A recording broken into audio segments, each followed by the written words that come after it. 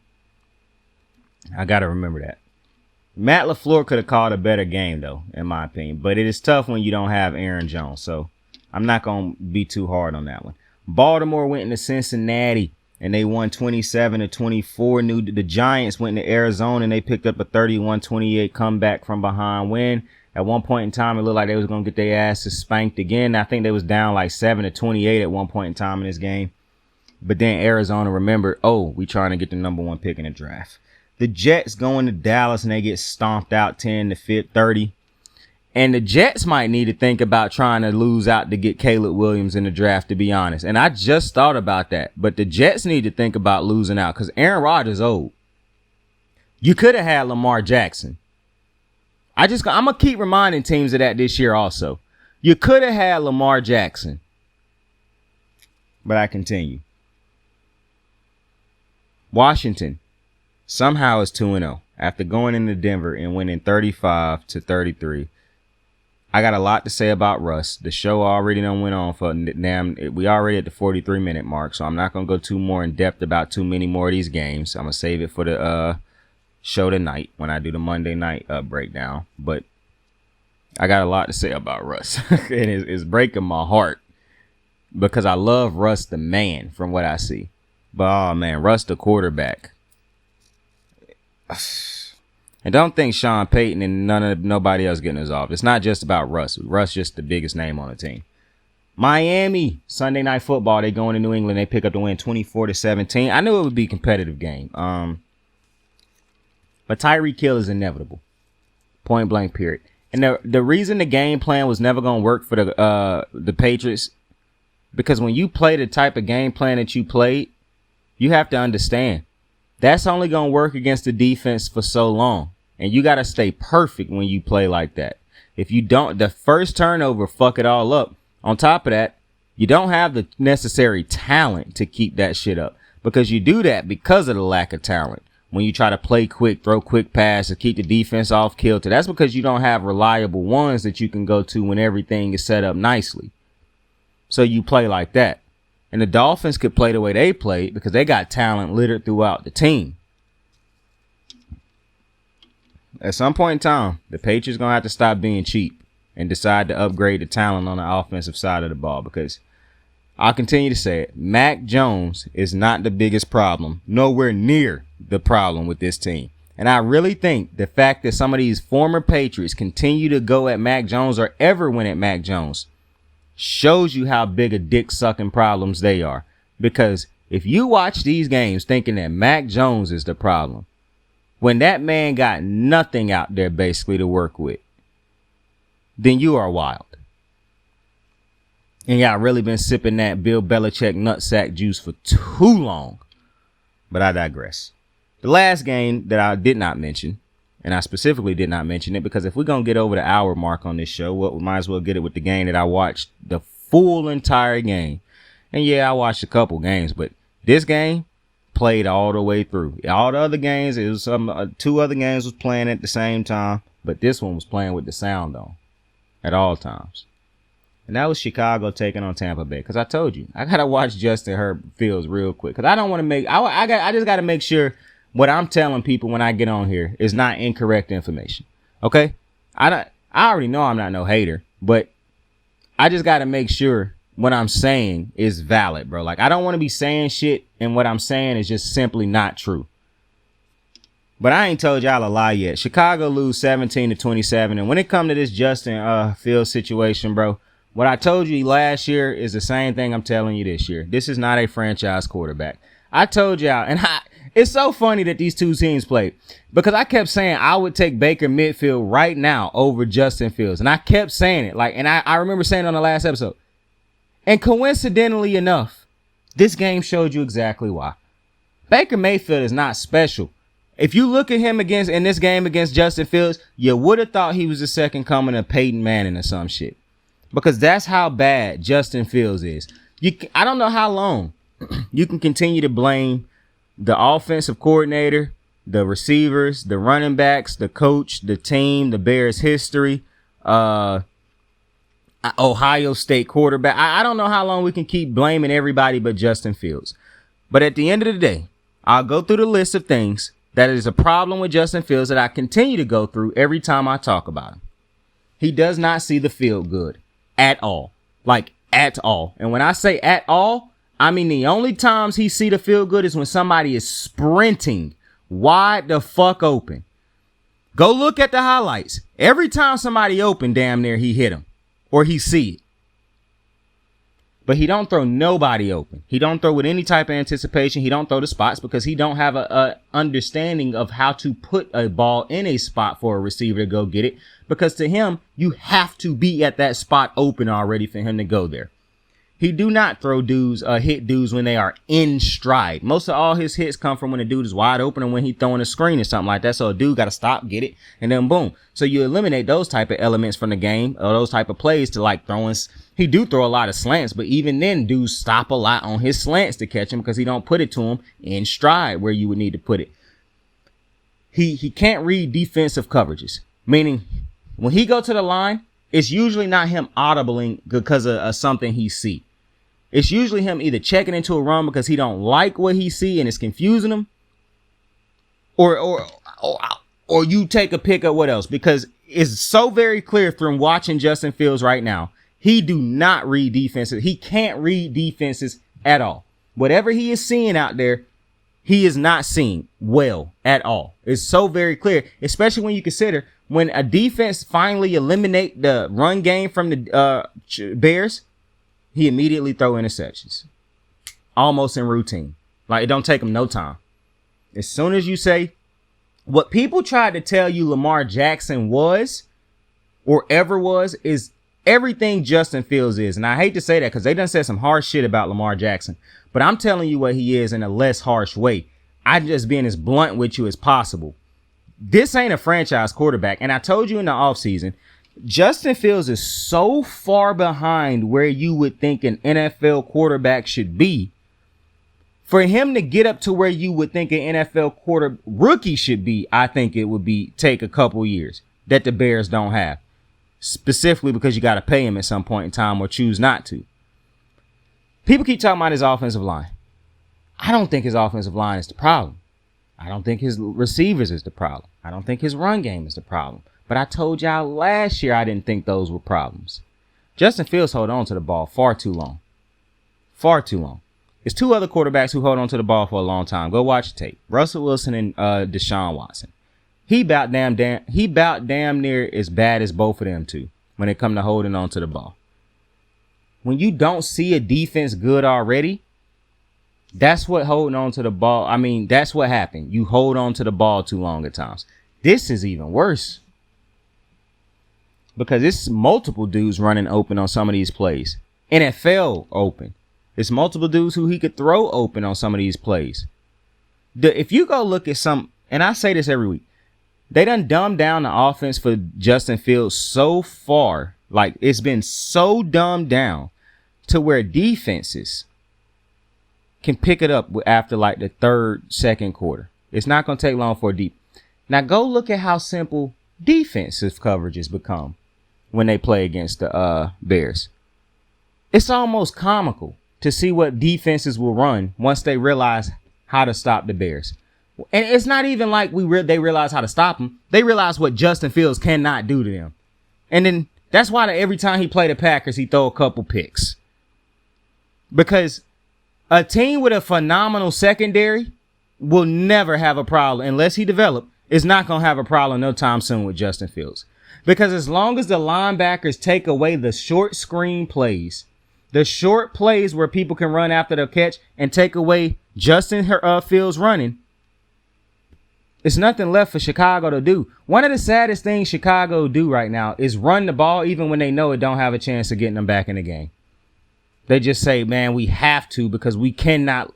He can't go out there and throw 10 passes back to back, bro. If we let him go out there and throw 10 passes back to back, he's going to lose his confidence because he will throw probably 3 picks in the midst of throwing those 10 passes. And we don't even know if it'll be 5 completions in that 3. I mean, within that 10 passes. That's why they have to keep calling runs. That's why they have to keep calling screen plays. Because Justin Fields ain't on the level where he can go out there and play from behind and just throw.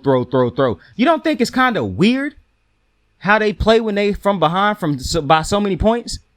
You don't think it's weird that they still decide to just run, even when they're losing by that many points? And it's sad because I'm telling you, bro, I would love to put these coaches on the lie detector and ask them, have y'all become this way because you don't want to hurt Justin Fields' ego? Because as soon as it become that, I don't know if you can keep a quarterback like that on your team, but that's just me. Specifically when he's not producing. But I am very interested to see how this next game go. But I'm telling you right now, the Bears got 2 more games for me to watch all the way through. That's all they got. Because the way these motherfuckers playing right now, they're going to be 0-18, 0-17, however many games it is in the season. For some reason, my mind cannot remember at the moment. But I'm not watching too many more of these. It's other teams that could get my undivided attention. The Baltimore Ravens play at the same fucking time. Now, obviously, the Ravens will always be a game that's on one of my TVs. But they were not the main game on my TV today or on one of my setups today. It was the Bears. Well, yesterday. I ain't going to keep doing this. I'm just telling you right now. I ain't going to keep doing it. All right. I already think it's weird that Henry's 2 favorite teams, for one, is that both of them is in the NFC. 2, both of them fucking suck. The Giants and the Bears. Don't know how he doing that. Couldn't be me.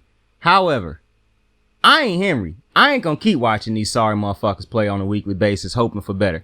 I told you what I felt about Justin Fields and his Bears team 2 years ago. I tell you right now, if Lamar Jackson was a Bear, this would not be the situation going on. People keep telling me that it's the Bears.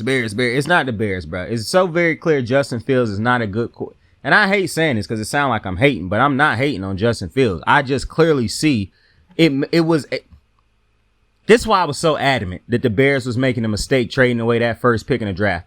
Do you know how bad it must feel right now to have traded away that first pick in the draft, be hoping that you finish worse enough to get it again, but you traded away a first pick in the draft, and Justin Fields haven't shown you a lick of improvement this year?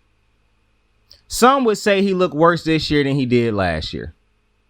I would say they look just the same, which you can call it regression. You can call it a standstill. I would call it not helping Chicago.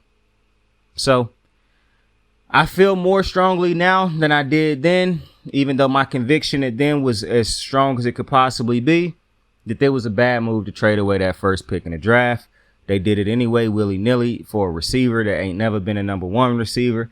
That's what made it even more astonishing to me because, for one, if I'm going to trade away a first pick in the draft for a receiver, it better be Tyreek or Devontae Adams or Justin Jefferson.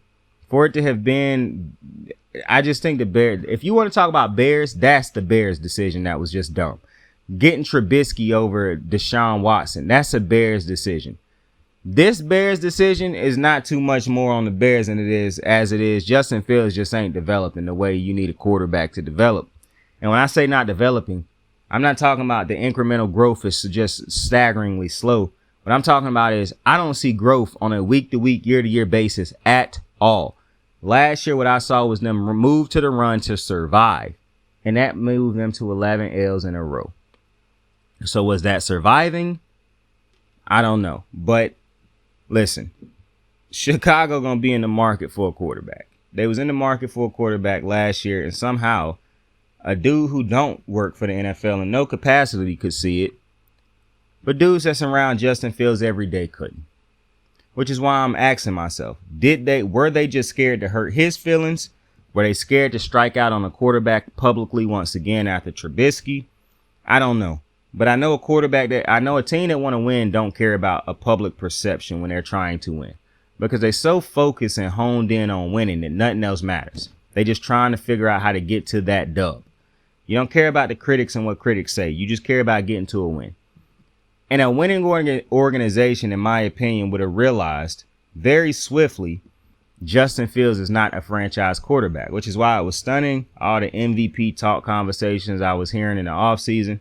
People who get paid to talk and educate you on sports got on TV telling you that Justin Fields was an MVP candidate. So, you know,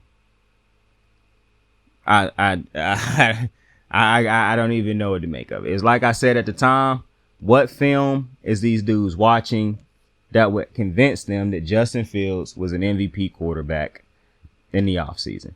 I don't know. But listen, that's why I'm a new sports option for you guys, because I'm not sitting on here doing this for views, for clicks. I love sports, bro.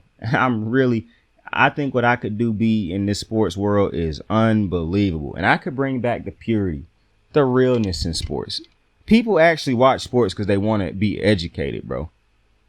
Like some people, obviously we love sports, but some people love sports, but they love the players in them too. And they want to know why players are as great as they are. Because they got children who they would like to train this stuff to. Even if it's not trying to get them to be another sport, they're trying to get them to be a athlete. They're trying to get them to learn these life lessons. Like, this dude, he great at this because of this. If you apply this type of thing in your, you know what I'm saying? So people actually don't watch sports channels all the time for the soap opera amongst the analysts, to hear all the dirt on players and stuff like that. Like, that's not why everybody watch sports. Some people actually want to be educated. Some people actually want to learn. Some people actually use it as a getaway, in a sense that not getting away because we ignorant and we just want to see them just, oh yeah, all I want to hear you talk about. No. We actually watch it as a getaway because we love sports. So when we watch it, our love for sports is what we want to see shine through. We don't want to see you shitting on every team you talk about. We're not telling you can't be critical of a team. We just don't want to see you hating on teams all the time, hating on players all the time. Now, this is time and a place for all that, because I ain't going to never stop dissing Baker Mayfield, bro. It's just not going to happen. If you hoping me to stop, it's not going to happen. But, you know, I imagine me and Baker could sit down and have a hilarious conversation with. I told you, I don't hate Baker the person. I just think Baker the quarterback is mid. It's as great as I can give you. And in this situation, mid is below average. But yesterday, Baker Mayfield looked elite. And I'm always going to give credit where it's due. Baker Mayfield made the list. And I even gave him, I spelled his name right. I'm lying. I spelled it midfield. But you cannot ask too much of me. Rome was not built in a day. With that being said, I appreciate y'all for joining me on another episode of Kicking It With Saint. Listen, you know what's important to me. You know what's important to me. And it'll be a message like this throughout every single show, every time.